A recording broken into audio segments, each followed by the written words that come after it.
The whole event is just ridiculous. The Sevens itself, the party atmosphere, it is, over that weekend, that is the biggest party that is happening on earth at that time. The Hong Kong Sevens has the economic impact of an F1 event. It's just phenomenal. It's such a huge event. Absolutely not one to be missed. An absolute bucket list for anyone from around the world.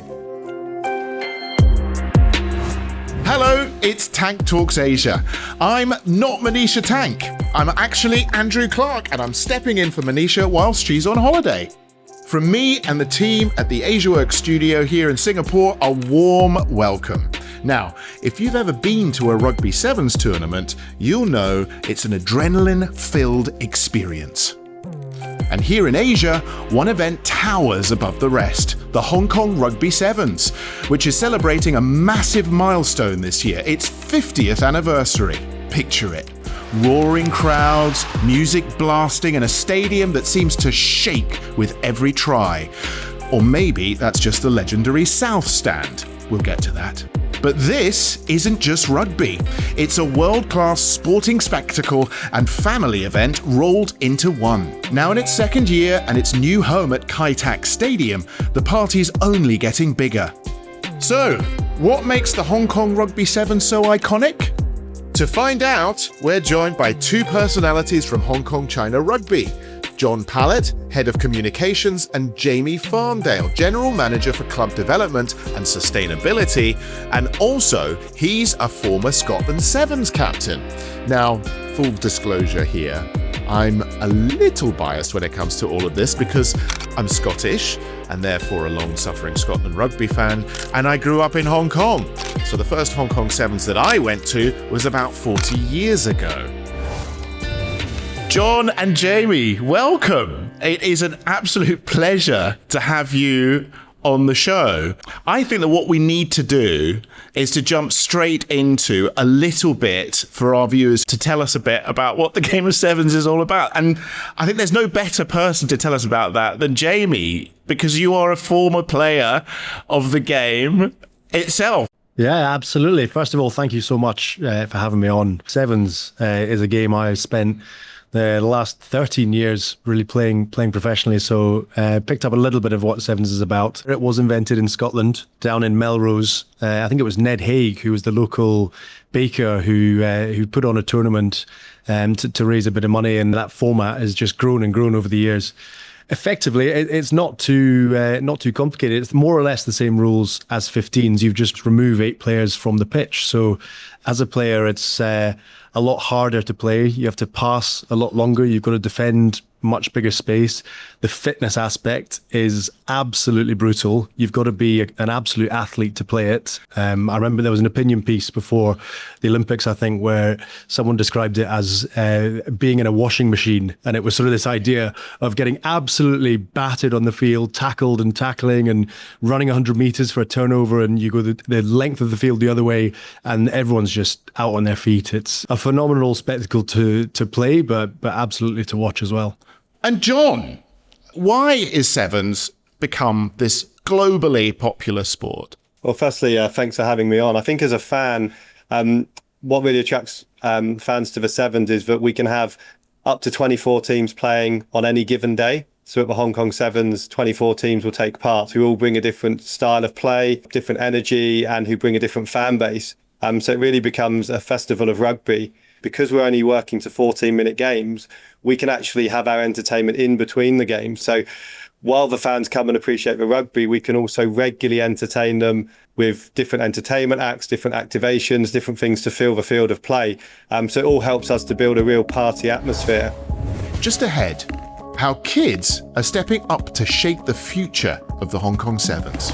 The first sevens that I went to was in 1986. You know, back then it was an invitational event. It wasn't part of the World Series of sevens that we have now.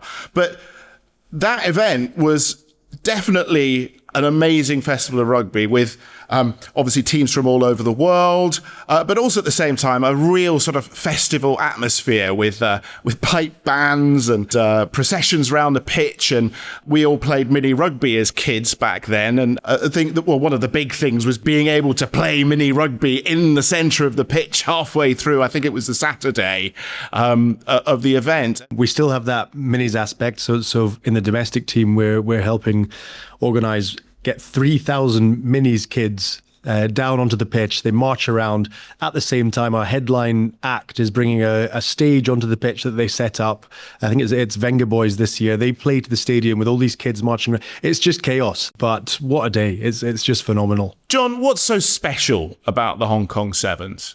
Well, I think what we've tried to do over the years and through the evolution of the tournament is try to just appeal to a kind of broader and broader fan base. We've identified that we want to engage a young audience here in Hong Kong and in the Greater Bay Area, so fans coming across from China. So the Friday night has very much become a local celebration with a traditional opening ceremony and K-pop.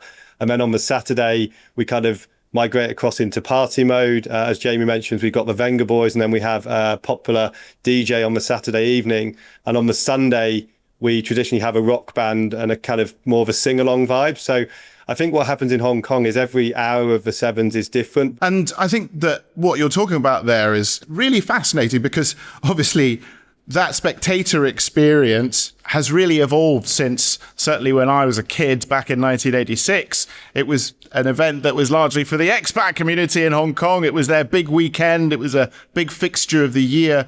But now, as you're talking about, it's very inclusive and it's for all ages. It's a very family-friendly event, but it's not just for expats anymore, is it?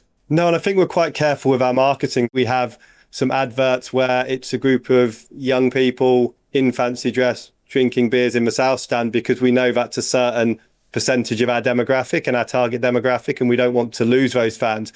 But similarly, we'll have other advertising that carries pictures of older fans or 2 or 3 generations of the same family or young kids running around. We try to show the absolute breadth of what we do to try and entice people in and make everybody feel that they're inclusive and that they're welcome and that they can come and be part of the event. Coming up, does the South Stand still reign as the ultimate party zone? Now, anybody who's been to the Hong Kong Sevens knows about the legendary South Stand. It's a full-on party where fans turn up in wild fancy dress and create a loud, irreverent, anything-goes atmosphere that's, well, it's arguably as famous as the spectacle of rugby itself at the Sevens. It's named after the South Stand at the old Hong Kong Stadium, but now it has a new home at the Kai Tak Stadium. So, Jamie, why don't you tell us about the new South Stand, but perhaps also, what about some memories that you have of the old one? I've always looked very jealously from the pitch at the people in the South Stand. I do remember scoring a try against England right in the corner in front of the South Stand. I remember it being maybe an important try in the game. What a feeling, the whole South Stand there. And when you used to have that England, Scotland, Wales rivalry that was played out there, you just see all sorts going on. We also used to warm up for the games quite often. You kind of had a choice. There was a bigger pitch that was down the hill that you could warm up. You had more space. You could, get your stretches done and run through your moves properly. Or there was this tiny sort of, almost like the sort of center of a cricket pitch size, tiny little strip of land that you could warm up on in front of the South Stand. And we used to, as the tournament went on, it was less important to get your body moving because you're so knackered anyway. We actually moved up and into the stadium, and the atmosphere, the singing songs, you couldn't hear someone shouting at you from a meter away. And that energy before a game was just phenomenal. So being in front of that South Stand is just an experience as a player that you cannot match anywhere else. And yeah, it's pulled over into the South Stand. I can tell you, my wife was born in Hong Kong and grew up in Hong Kong. And the one thing she said about the move to the new stadium was, the stadium looks great. It's got this closing roof. It's got, these upgraded speaker systems and light shows and all this stuff that looks amazing and fancy. But you'll never get that South Stand atmosphere. Now, I got her a ticket last year and she was in that South Stand. She came out, she was like, nope, it's still the same. It has endured. It's passed my wife's test. Oh, it's wonderful to hear that the madness endures.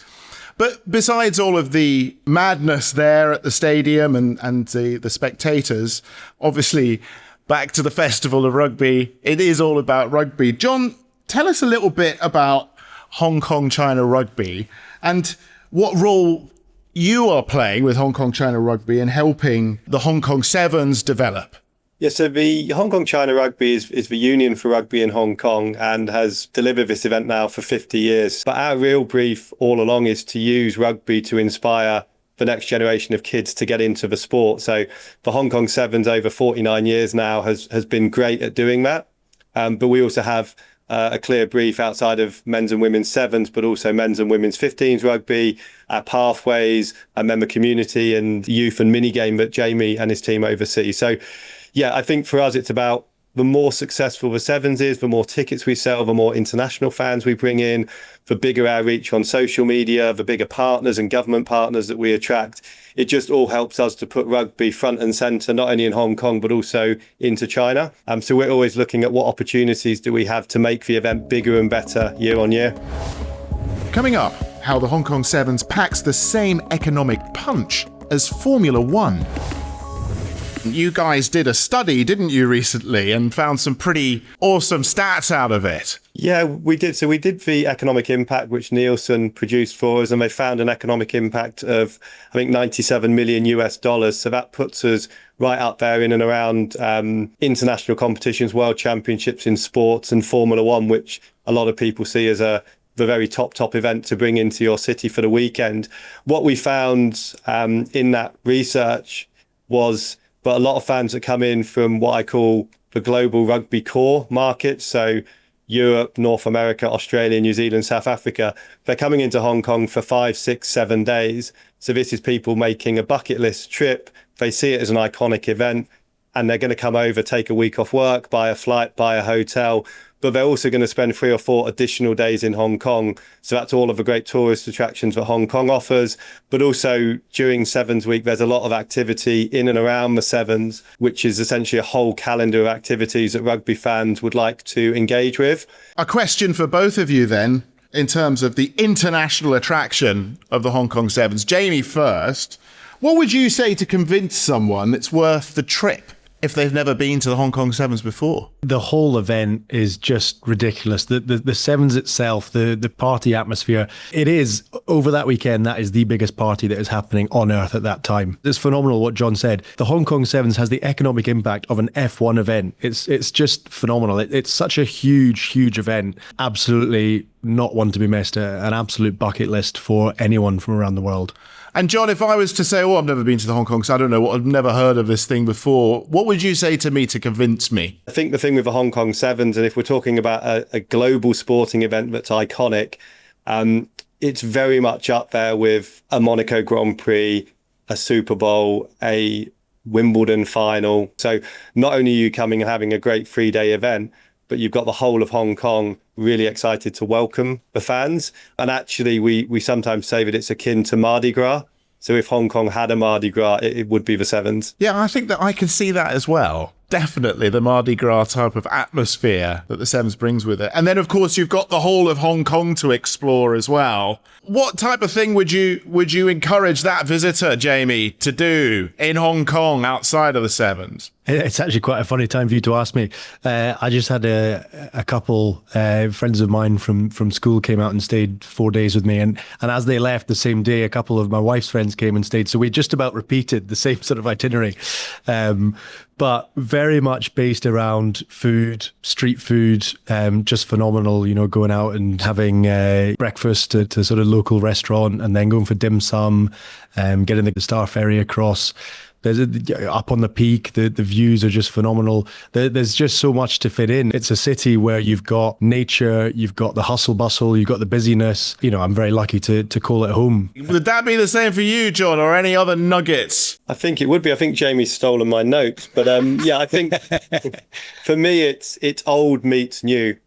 If you look at stuff like the Star Ferry and the Peak Tram, they opened in 1888, and then you've got the hustle and bustle of downtown. You've got brand new office complexes, you've got brand new malls, but it's a real old meets new city. And I think the other point Jamie made was nature. There's only a couple of cities on the planet.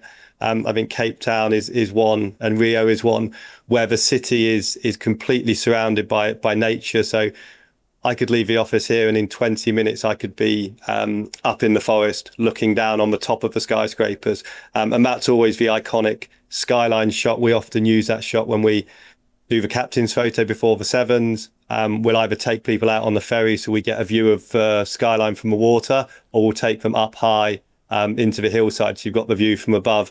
But those are the kind of things that you can't come to Hong Kong and not see those.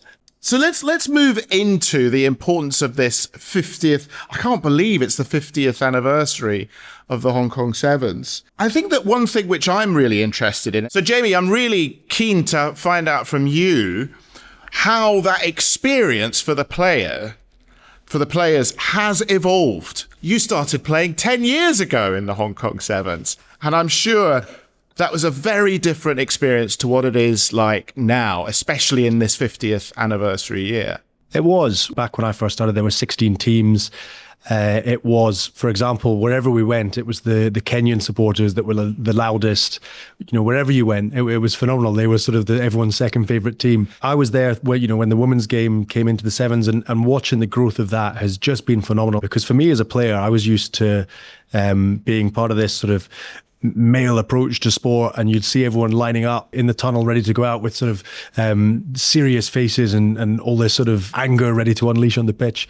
And then you see the women's players lining up and they're dancing, before they go on, and bring in this sort of vibe and party energy. And actually the male game is learning so much from that. In terms of the Hong Kong Sevens itself, I'm so jealous. My last Hong Kong Sevens was the last one at the old stadium. I never got to play in the new stadium. Looking at it with that closed roof, and when the music's blasting and when the lasers are playing and when the crowd's going crazy, I've still got a lot of friends that play on now the Great Britain side. It's now an amalgamated side. They're just saying it is the best place to play. I'm just so jealous. The evolution, it's just getting better and better every year. And watching from the outside it's phenomenal to see. Jon, for Hong Kong China Rugby, how important is this 50th anniversary? Well, I think there's two parts to it. Obviously, it's the second time at Kai Tak, so we have a lot of ideas from Kai Tak last year that we implemented, and we have other ideas that we didn't quite get round to. So I don't think we've fulfilled the total potential of Kai Tak yet. So, for example, we have a fan village at the Sevens, which is just outside the stadium, open to all ticket holders. But that's an area for us where our partners can activate. We can have athletes meeting fans, signing autographs, taking photos. We can have the players warming up there. We also have live entertainment and a stage, so dance troupes and bands and theatre performances. So that's something that we really want to go even bigger for the 50th year. And we also want to use that space to bring in some supplementary activities. So we have an indoor arena at Kai Tak. We have a second pitch, which is called the Youth Sports Ground with 5,000 capacity. And we build this fan village. So we're going to have paddle, we're going to have a primal fitness race, we're going to have fitness classes, we've got a netball tournament. So this is all ideas that we wanted to bring in for Kai Tak, and we decided to do it in the second year, which happens to be the 50th anniversary. And I think the other point, as your question was around Hong Kong China and our role at the 50th, I think we have to have a history and heritage to this tournament that recognises everybody that's gone before. So we've got some incredible people who've contributed to the Sevens over 10, 15, 20 years. Just as one example, we've got the gentleman who refereed the final of the first Sevens in 1976. Goodness. He'll be flying in and he'll be our guest. So there's very much a history and heritage piece that we have to recognise all of the hard work and dedication that have gone in to grow the tournament year on year to get to where we are now. I just think it's so clever, the stuff going on around the event, because you're always going to have the people that dress up and get drunk and get into the South Stand. But I love the idea of someone coming to compete themselves, in one of this primal race that we mentioned, and getting involved in that fitness race, or someone gets involved in a netball team and go along with their mates and play themselves, and then they're also sports fans and they get into the stadium and watch the rugby. It's just, you think about this event that's been around 50 years. What does the next 50 years look like? And I think that that's a really important question. And Jamie, if I can stay with you on that, what about the future for Hong Kong China Rugby, certainly for you in your role of development and sustainability in the club? What does the next 50 years look like?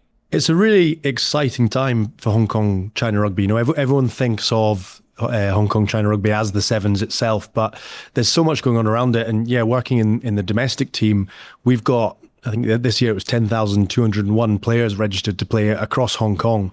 3,500 minis, 1,500 youth, 3,000 seniors. You've got this, this number of players that are playing domestically in rugby and growing. Over the last 3 years, it's up 11.5%, the numbers, which creates another problem itself because Hong Kong's not a huge space and there's not a huge amount of pitch availability, and we've got more and more players interested in the game. Now we're moving to Kaitak and the event itself is evolving. I just think the next 50 years on all aspects are just looking so exciting. Coming up, find out who our guests are tipping for the win this year. Jon, I'll let you talk about this. Hong Kong's qualified for the Rugby World Cup. Yeah, that's correct. If we consider we have 4 representative teams, we have our men's and women's 7s and our men's and women's 15s. Our men's and women's 7s, firstly, are going to be at the Asian Games in Japan later this year. The men are defending champions, the women are bronze medalists. Both of those teams have got real aspirations to make the next Olympics in LA.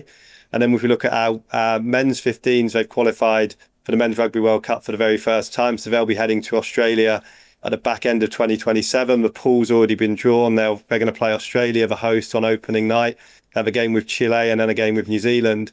And our women's 15s are at the start of a 4-year World Cup cycle. They actually played at a World Cup back in 2017. And they're playing in World Rugby's WXV competition later this year as part of a global series. So all 4 of those teams have got major tournaments coming up. And all that does is it just impacts all the way down the pyramid into our age grade and our pathways and our domestic game. Because as soon as you have your star players are role models and they're heroes and they're on television and they're playing against the world's best players on the biggest stage, that just inspires everybody into the game. So, yep, Rugby World Cup in 2027. But the Hong Kong Sevens are happening 17th to the 19th of April. And I have a last question for both of you. Jamie first. Who are the players that we should be looking out for this year, and who do you think is going to win? Good question. There's still a few of the players that I played against running around, and Henry Hutchison was always phenomenal to play against for Australia. And yeah, he just seems to be going from strength to strength at the moment from what I'm watching. So I think he'll probably have a strong tournament and would be one to watch out for. The Argentinians over the last few years have been particularly strong. You can never rule out the Fijians. They can, pull off something that no one else can pull off in terms of skill and athleticism. You're putting me on the spot in terms of a winner. I'm going to go Fiji and Hong Kong. There's just something special there. Yeah. So I'm going to go with my heart and go for Fiji. Brilliant. And Jon, what about you? I kind of agree with Jamie. I think Fiji, I made a note of this. They won 19 out of 49 Hong Kong Sevens as the Fiji men's. They bring a huge travelling fan base. They have a good local community here in Hong Kong. They create a great atmosphere. They've had less success in recent years, but if they were to win, it would be incredible to finish for 50 years with 20 wins. And then on the women's side, obviously we know New Zealand, Australia have been very dominant, and we're always looking out for China because we think that's a huge opportunity. If their women can stay on the World Series, there's a huge population there to be inspired into rugby. Amazing. Well, thank you very much to both of you for this fascinating chat. But before you go, we have our tradition on Tank Talks Asia of our guests giving us a memento at the end of the show. And obviously you're not here in person, but Jon, you very kindly sent us this. Let me lean over. Look at that. Thank you very much for this. Can you tell me what this is all about? Yeah, so we at the Hong Kong Sevens, every year we try and maintain a brand consistency, but we also try to ensure that every Hong Kong Sevens looks and feels slightly differently. So that's our water bottle from last year. And I think it's got some Hong Kong icons like the ding ding, as we have to call it. But yeah, the tram's on there. And what else do we have on it? I think I sent you my last one, so I haven't actually looked at it since we put it in the post. But I think it's Hong Kong landmarks. Yeah, the stadium's there with a plane flying over it. There's a big dragon there. There's a traditional junk. That's an iconic image from Hong Kong, isn't it? Of course, yeah. And then, of course, we've got the sort of the skyline. It's fantastic. Thank you very, very much indeed. Wishing you all the very best with the tournament this year and all the best for Hong Kong China Rugby. Thank you so much. Thank you for having us on. And we'll see you at the next one, I'm sure. That's it for this episode. We really appreciate you listening all the way through. It takes a lot to listen all the way through to each of these episodes, and we really appreciate when you do. It means that you're a super fan of the podcasts. Now, don't forget to check out our show notes, where you'll find all the relevant links, including all of the dates for the Sevens in Hong Kong, and the whole Sevens series, and how to get tickets and all of that sort of stuff. In case there's anything you'd like to follow up on, there's lots of links and information in there for you. And please do like, follow, subscribe, watch, listen to Tank Talks Asia on all of your usual and favourite podcast channels and YouTube as well. That way, you'll never miss a single episode. I'm Andrew Clark. From me and the team, thanks again for your time. Tank Talks Asia is an AsiaWorks production, and the views and opinions shared by our guests are their own.